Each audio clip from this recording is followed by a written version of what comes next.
नीचे हिंदी वाह नीचे हिंदी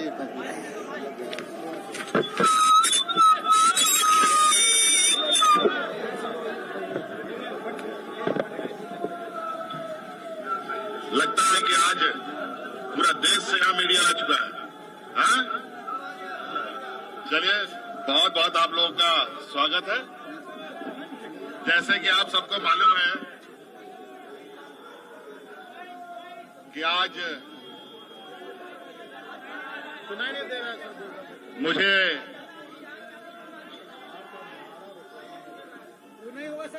ईडी के दफ्तर में जाना है।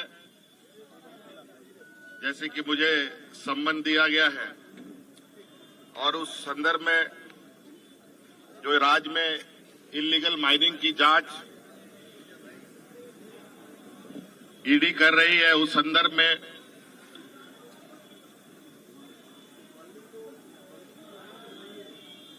मुझे बुलाया गया है और इस संदर्भ में भी मैंने एक पत्र ईडी को भेजा है जो आपको भी उपलब्ध करा दिया जाएगा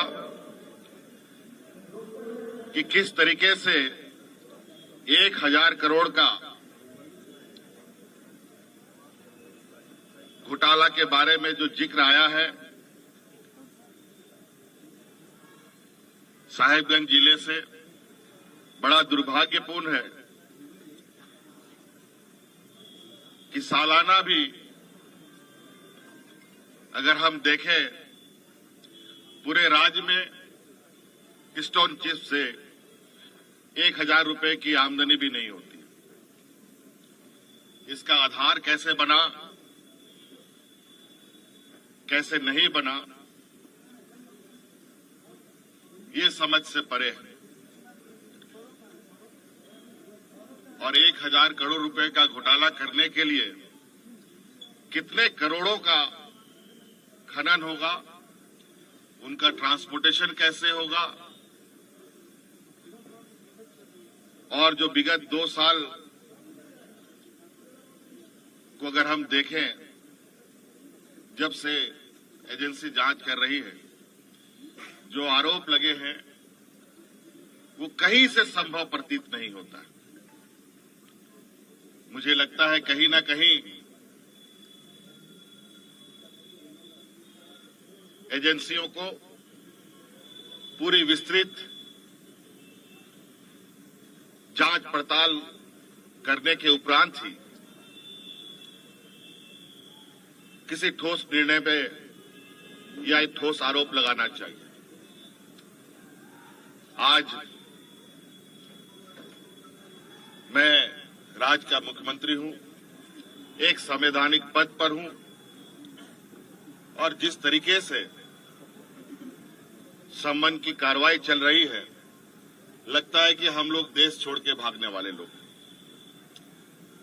और मेरे राजनीतिक इतिहास में मुझे नहीं लगता है व्यापारियों को छोड़कर कोई राजनीतिक दल देश छोड़ के भागा हो या राजनीतिक दल के नेता देश छोड़ के भागे हो।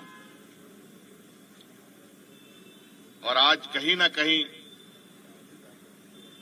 ऐसे कार्रवाई से राज्य में एक संशय की स्थिति उत्पन्न होती है। कार्यपालिका को निरंकुश करने का एक माध्यम बन सकता है, सरकार को अस्थिर करने का भी एक षड्यंत्र कहा जा सकता है।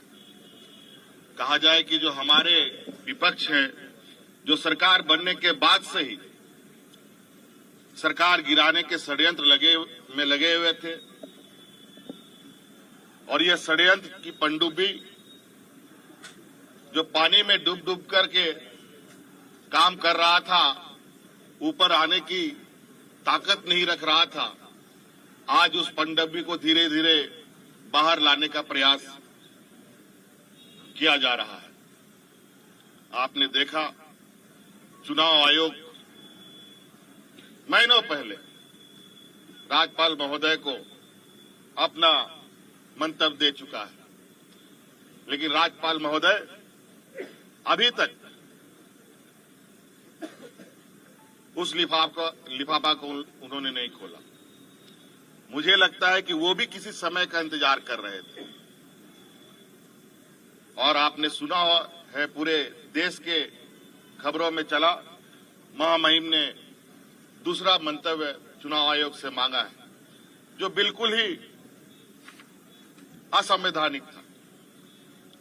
और जब हमने इसकी जानकारी चुनाव आयोग से लिया तो पता चला कि महामहिम ने कोई दूसरा मंतव्य नहीं मांगा, लेकिन खबरों में चलाते जरूर है, उनका बयान जरूर आता है और राज्य में फटाके बम फोड़ने की बात करते हैं और उनका बयान आता है, ईडी का संबंध चालू हो जाता है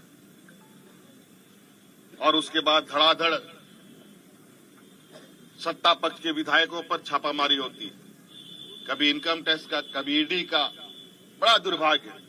और जो मुझे अभी जो खबर आ रही है, और भी विधायकों के ऊपर, सत्ताधारी विधायकों के ऊपर ये छापा मारने की तैयारी कर रहे हैं।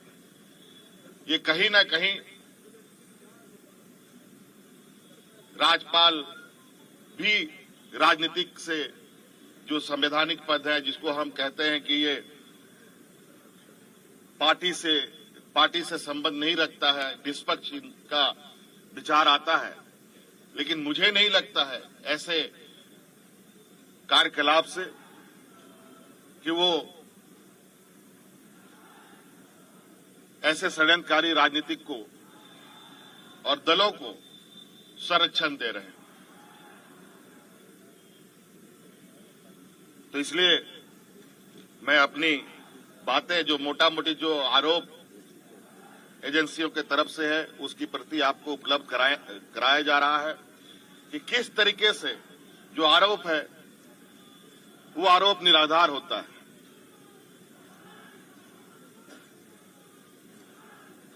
जब हमारा सरकार के कार्यकाल में रेवेन्यू की इतनी जबरदस्त बढ़ोतरी होती है, बड़े पैमाने पर कार्रवाई होता है,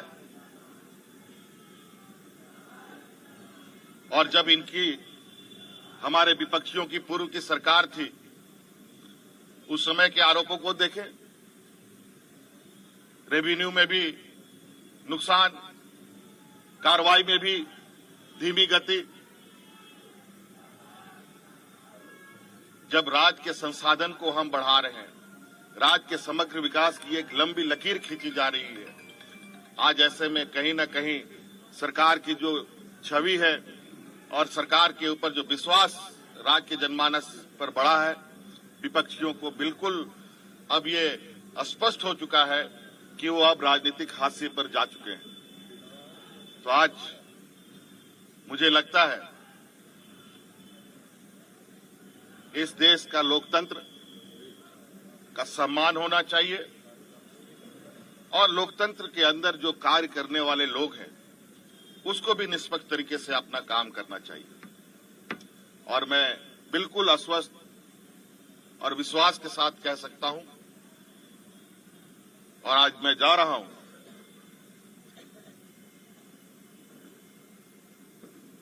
और इस बात पर जोर निश्चित रूप से दूंगा कि आखिर ये कार्रवाई करने के पीछे का वजह क्या है। आज गिट्टी बालू देश का सबसे बड़ा अगर रेवेन्यू व्यवस्था है, तो मैं तो कह रहा हूं आप लोगों के समक्ष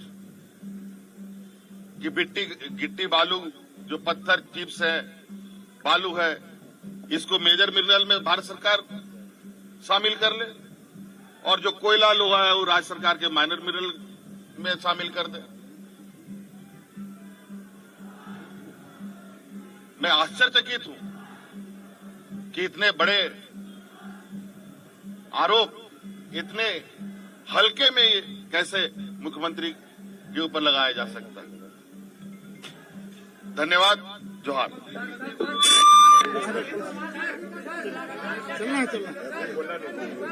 चलना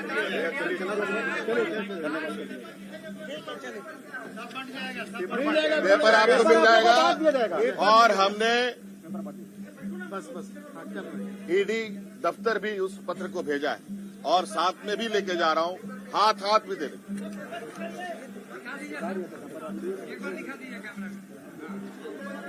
दिखा देंगे सर।